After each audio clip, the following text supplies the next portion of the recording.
Hello and welcome to the British Mini Bikes on Biker FM. My name is Matt Pearce, and over the next few minutes I'm going to be giving you an insight into what is mini bike racing and how you can get involved.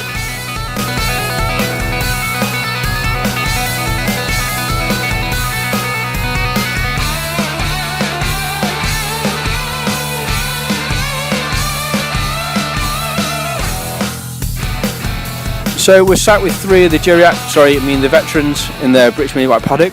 We've got Simon Bailey, Barry Prue and Martin Harrison. According to you first, Simon, tell us a little bit about the veterans class and the bike that you ride. The veterans class is over 40s and I ride a CW160R. Sounds very posh, doesn't it? It's just another brand, it's by CW Bikes. I decided to do it because I'm of an age and I was hoping that the other competitors would be a little bit more forgiving. Not the case, really. No, it's definitely not the case, is it? No, is it, Barry? Oh yeah, I'll give you plenty of space, mate. Well, you do. There must be at least 2 inches. Excuse me.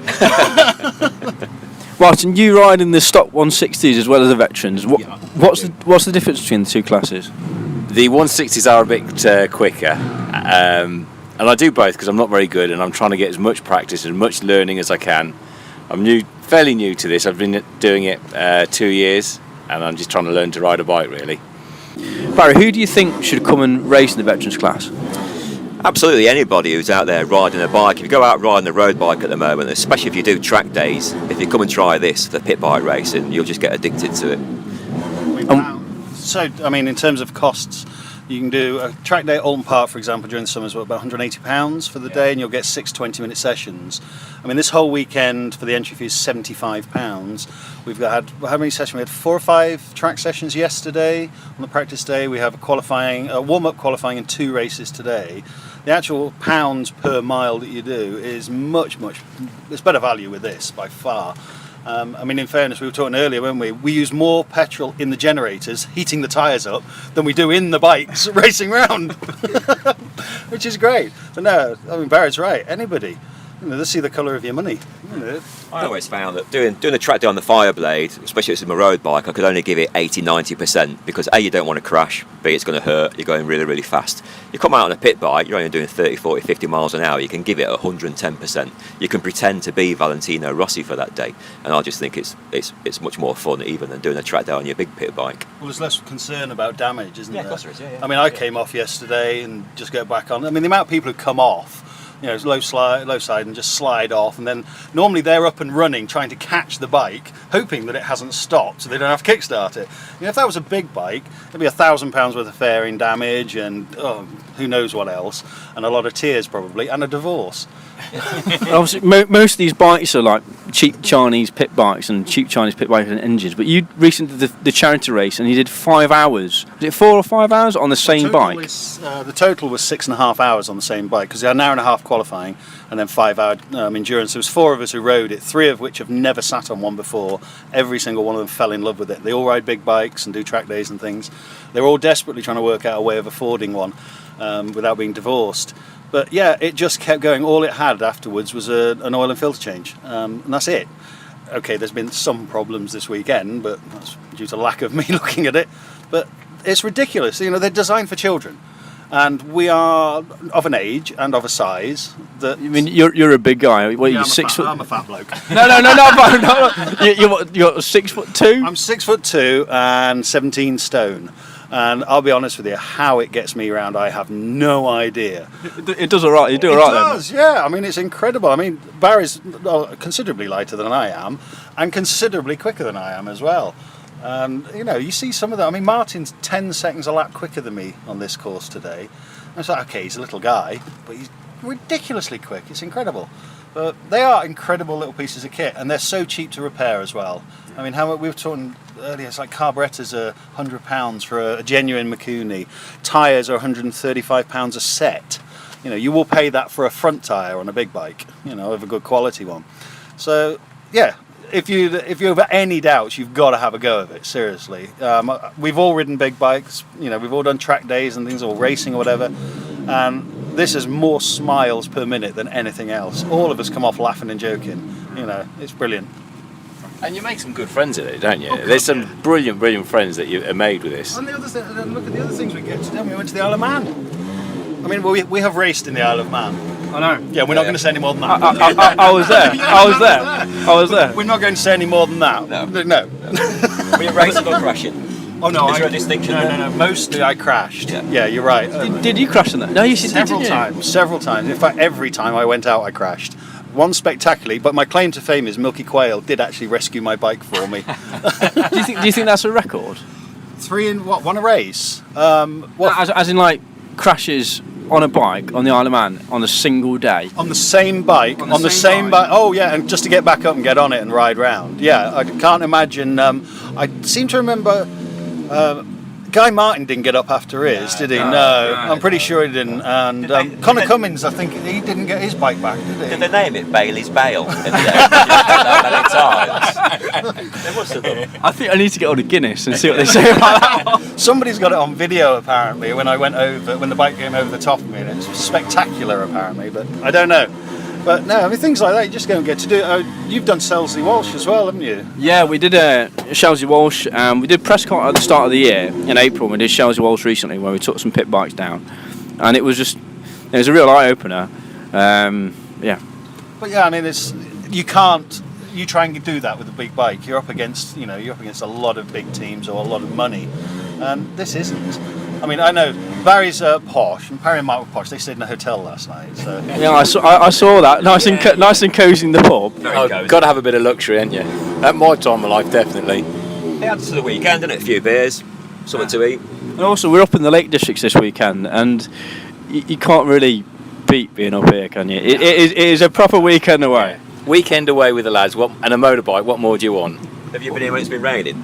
Yeah, my first time here last year, and it absolutely slinked me down for the entire weekend. But it is a pretty picturesque kind of place.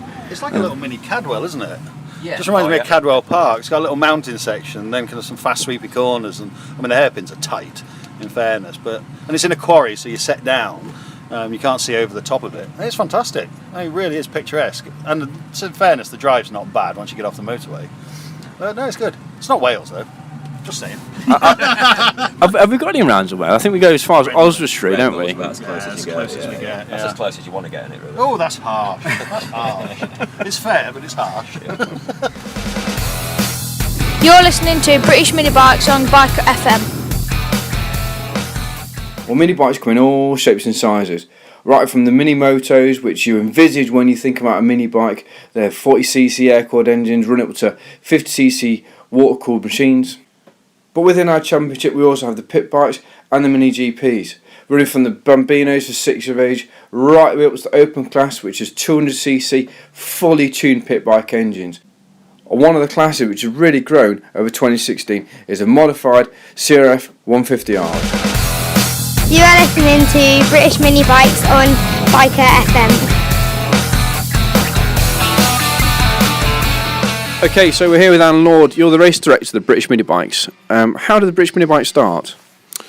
Well, we wanted to find a cost-effective way of going forward for pit bikes in general in the UK, and also all forms of mini bikes. We wanted to find something that made biking as general, bike racing, accessible and cost-effective. And I think probably over the last 3 or 4 years we've done that, which we've shown by the swelling numbers. And over 2016, the championships just growing from strength to strength. What are the plans running into 2017 and obviously over the winter?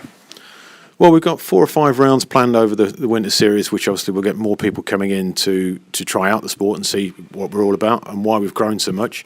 The plans for next year are to concentrate on our core markets and also the areas where we need to improve, such as communication, and to provide longer track time for riders in general and get better quality and better value for money. I mean, we're already good value for money, but it's try and improve that. So you say good value for money. How much does a weekend racing cost? Well, your entry fees, if you do one class for a 2-day event, are around £80 for the weekend. For that, you will get your transponder, you'll get at least 5 practice sessions on a Saturday, you get morning warm-up on a Sunday, qualifying and 2 races. So you get a really good amount of track time for your money. We've seen a lot of new riders coming into the season, and I've spoken to quite a few today, and they're all looking forward to 2017. What's the reception of new riders coming into the Championship, and how have they found it? Well, it's twofold really. It's not just the juniors that are coming along because it's cost effective, but there's also riders from other racing championships, bigger bikes championships, that realise that it's not all about the size of the bike. It's about the competition, close racing, and cost effective racing. Mini bikes in general do offer very, very good value for money. Tyres are reasonably cheap, parts are extremely cheap, entry fees are cheap. I mean, you get 10 rounds televised of a 2-day championship for £80 for the weekend. It's peanuts. And we're getting also a lot of older riders, the vets, that thought perhaps their day was done. The HRC contract is not going to drop on their doormat on a Monday morning by winning a mini bike championship, but they do get very good value for money, and it's very close racing. We've seen that class, the vets class, grow massively this year, and all of the senior classes are growing well. The juniors are now starting to pick up because parents are starting to see that there's it doesn't have to be about checkbook racing. You can come along by a stock machine, either a supermoto style bike or a mini GP bike. They're heavily controlled classes, which means that the guy or the kid sitting on the bike next to your kid is on very, very similar equipment for the same amount of money. Whatever the size of your checkbook isn't going to make your kid any quicker. The most thing you could buy with your checkbook is possibly a second bike for wets. That's it. One of the classes which has really come on this year, throughout 2016, is the Junior Supermoto 140 class. These are for stock bikes, the stock 140cc pit bikes.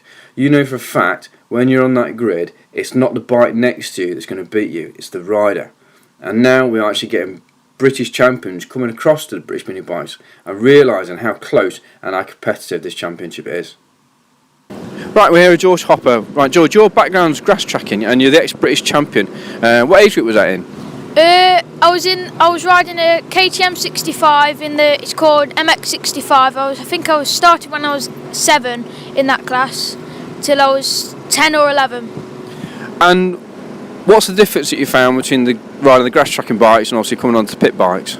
Well, I've always wanted to do road racing, but we didn't know about the BMB series, so we heard about it from someone that come from BMB to flat track and grass track. So they told us about it, so we thought we'd try it. I loved it. Yeah, I went down to see you at Fullbeck and you were absolutely flying. I think you just dominated the entire weekend. How are you finding Rara? Yeah, good, like the track. Got fastest time in practice, so good. Absolutely fantastic, absolutely fantastic. So are you planning on doing the rest of the season and running through the winter? Yeah. And I'd like to say a big thank you to riders at Woodville, my mum and dad, my granddad and Nan for helping me a lot, and Ben Baxter and Anthony Baxter, and Alan Lord and Matt Pearce for running a very good series. Absolutely fantastic, thank you very much. You're listening to British Mini Bikes here on Biker FM. Well, that's it. That's the end of the first and hopefully not the last episode of the British Mini Bikes here on Biker FM. I hope you've enjoyed it. And coming up next week, we're going to have interviews from Ryan Frost, who absolutely dominated the weekend on his BMB and his Mini GP. We're going to have a chat with Richard Beach, who is the manager of Mini GP UK, where he's going to be talking about what is a Mini GP bike and how you guys can get involved in Mini GP racing. And if you're just tuning in, fear not. Straight after this broadcast, this show will be uploaded up to YouTube. Type British Mini Bikes into that search bar and you can listen again at your leisure. And you'll find lots of other videos about our championship and some fantastic competitive racing to watch. And don't forget to head over to Twitter, give us a follow on Twitter, and then get straight onto Facebook and make sure you hit that like button. Thank you very much for listening. My name's Matt Pearce and this has been the British Mini Bikes here on Biker FM.